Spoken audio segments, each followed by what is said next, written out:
Okay, so out of nowhere, bigla naglabas ng bagong produkto ang Nintendo Switch. Pero technically, hindi naman out of nowhere kasi madami ng haka-haka na may maglalabas sila ng bagong product called the Nintendo Switch Mini. Pero mali sila. Kakalabasan ng video kahapon or nung isang araw yata. Or kahapon. Or nung isang araw. So, gulat na gulat ako na lumabas na yung video or nirelease na nila finally yung promo video nila. Gusto ko sanang panoorin yung video ulit para lang mabigay ko na yung reactions ko kasi grabe. Nung una ko pinanood yung video, medyo nawinda ako. 皆さんこんにちは。任天堂スイッチの総合プロデューサー小泉です。 Legend. 感謝申し上げます。 Thank you. Arigatou を gozaimasu. 実現しました。 What the heck? Never gonna... What the heck was そんな that? 任天堂スイッチですが、この秋に新しい仲間を迎えることにしました。 Woohoo! Sobrang sterero! 携帯専用の Sobrang sterero Nintendo galing Switch sa Lite quote. Ano です。 yun? So, dinemonstrate niya yung compact feature or yung size nung Switch by pulling the Switch out of nowhere from his coat. Which, by the way, maraming salamat sa pagtangkilik sa aming produkto. At dahil ngayong tag-ulan, gumawa kami ng bagong produkto. Ang Mini Choco, ang Mini Panda, ang Mini Tripod, ang Mini John Wick poster. Kami po yung nag-invento ng panibagong Mini Bata. Wow, ang ganda ng kulay. Nintendo Switch Lite Three colors. Gray and white. Ano ba naman yan? Sana ginray red black na nila. Parang yung classic. Yun o, skateboard o. Dito ka magsa-skateboard tapos babike ka pa. Pawis ka na dyan. Oh! Mag-Nintendo Switch ka ba nag-wall climbing? Ah, okay. Upo ka muna. Super Smash Brothers. Okay, naglo-local sila. Saya bro ah. Medyo happy tayo ah. Yan ang masarap. Netflix Intent and Switch. Oh, grabe, pati sa space pwede. Pati sa space pwedeng laruin. いかがでしたか？ It looked very good. 仲間リスト Joining で the family. So ibig sabihin meron この場 pang 所に持 isa. っていっては Confirmation na ba ito na may ご紹介していきましょう。 Nintendo XL or Nintendo Plus? Yun lang.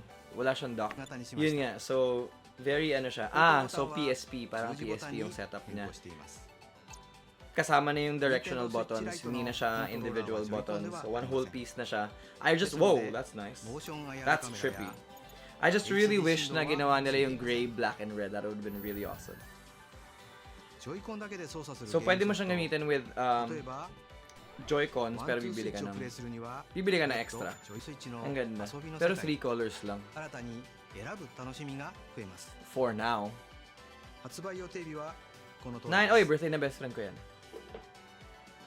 発売まではまだしばらくお時間がありますが、ぜひ Yes, we are very much looking 最後 forward ま to で it. ご視聴 Mr. ありがとう Koizumi. ございました。 Okay, so this really doesn't come as a surprise. Matagal-tagal na silang nag-release, or sila meaning yung may mga online outlets and media outlets. Pero syempre nakakagulat pa rin, nakaka-excite pa rin every time naglalabas sila ng product. Maganda pa rin pag-usapan yung mga detalye in regards to kung ano yung features nito or versus the current flagship Switch. So sit back, relax, unti-untihan mo yung milk tea mo habang pinag-uusapan natin lahat ng details about the new Nintendo Switch Lite. As the name would suggest, obviously with any light construct of any other product, mas magaan ang Nintendo Switch Lite coming in at 0.61 versus yung flagship model at 0.89. It's about 0.61 inches daw, much smaller than the original flagship. So kung may PSP ka dati, medyo ka-size na lang yung PSP and about 1.2 inches narrower. Another thing that comes obviously is niliitan nga nila lahat. So lumiit din yung screen. Pero once again, this is really meant for the gamers that are on the go, so you really shouldn't expect a large screen. It's about 0.7 inches smaller than the flagship model, and you can only play games at 720p. But I don't think it should affect you really much with a handheld that small. I think you can still enjoy the whatever game you're playing. Another drawback is wala na siyang motion control. Although, syempre, pwede ka pa rin bumili ng attachments, but coming out of the box, wala na siyang motion control. So you can't play games like 1-2 Switch, yung Super Mario Odyssey, limited lang yung pwede mong gawin. And all the other games that require motion, basically hindi mo siya malalaro to its max potential. I think malalaro mo pa rin yung iba kasi there are games that are mixed like Mario Odyssey. So may mga games na you can play it with or without that. But that's what you get for a cheaper console. At isa sa mga pinakagustong ginawa nila, since Nintendo Lite nga yung buong marketing campaign nila, actually yung buong product, it's really for on-the-go gamers. Ang ginawa nila, nilakihan nila yung battery. So right now, ang flagship is 2 hours to about 6.5 hours. Whereas yung Lite will be coming in at 3 hours minimum to 6.5 or 7 hours depending on the game. Tuwan-tuwa ako sa color variant simply because it's really a throwback to what the Nintendo gaming system was or the handheld gaming system was. Coming from the gray to biglang naglabas ng yellow, red, green. I remember me playing with my brother's gray version, and then eventually my mom got me yung yellow version along with the Pokemon. The memory is still fresh. Sin kitang-kita ko pang binibigay sa akin ng mom ko yun. Hindi ako pumasok, pumunta ako ng trabaho niya, binigay niya sa akin yung binili niya sa akin. Hopefully that experience will be passed on to this new generation and hopefully ma-enjoy nila. And so the Nintendo Switch Lite is set to release on September 20, 2019. I think madidelay sa Philippines as usual. It comes with a really good price of $199.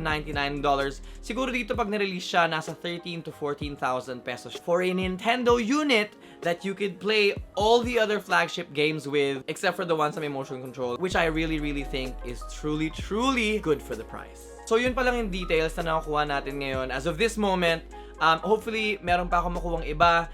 In the end, if you were to choose between a flagship Switch or the Nintendo Switch Lite, it'll really depend kung TV gamer ka ba or handheld gamer ka. If you're the type to enjoy kicking back sa couch mo, switching off Netflix and playing with the Switch instead, then you stick with the flagship or maybe wait for the new flagship that's probably coming out in the next season. But if you are a mobile gamer, which I think a majority of the Filipino youth are now, shoutout sa mga naglalaro ng ML dyan tsaka PUBG. Kung mobile gamer ka, kung sanay ka sa handheld, I think the Nintendo Switch Lite would be perfect for you. At kung okay ka naman maglaro sa commute mo or sa bus, masaya to kasi nga napaka-compact niya. Ang problema mo na lang yung mga hold up sa'yo dyan sa may Buendia or dyan sa may Guadalupe.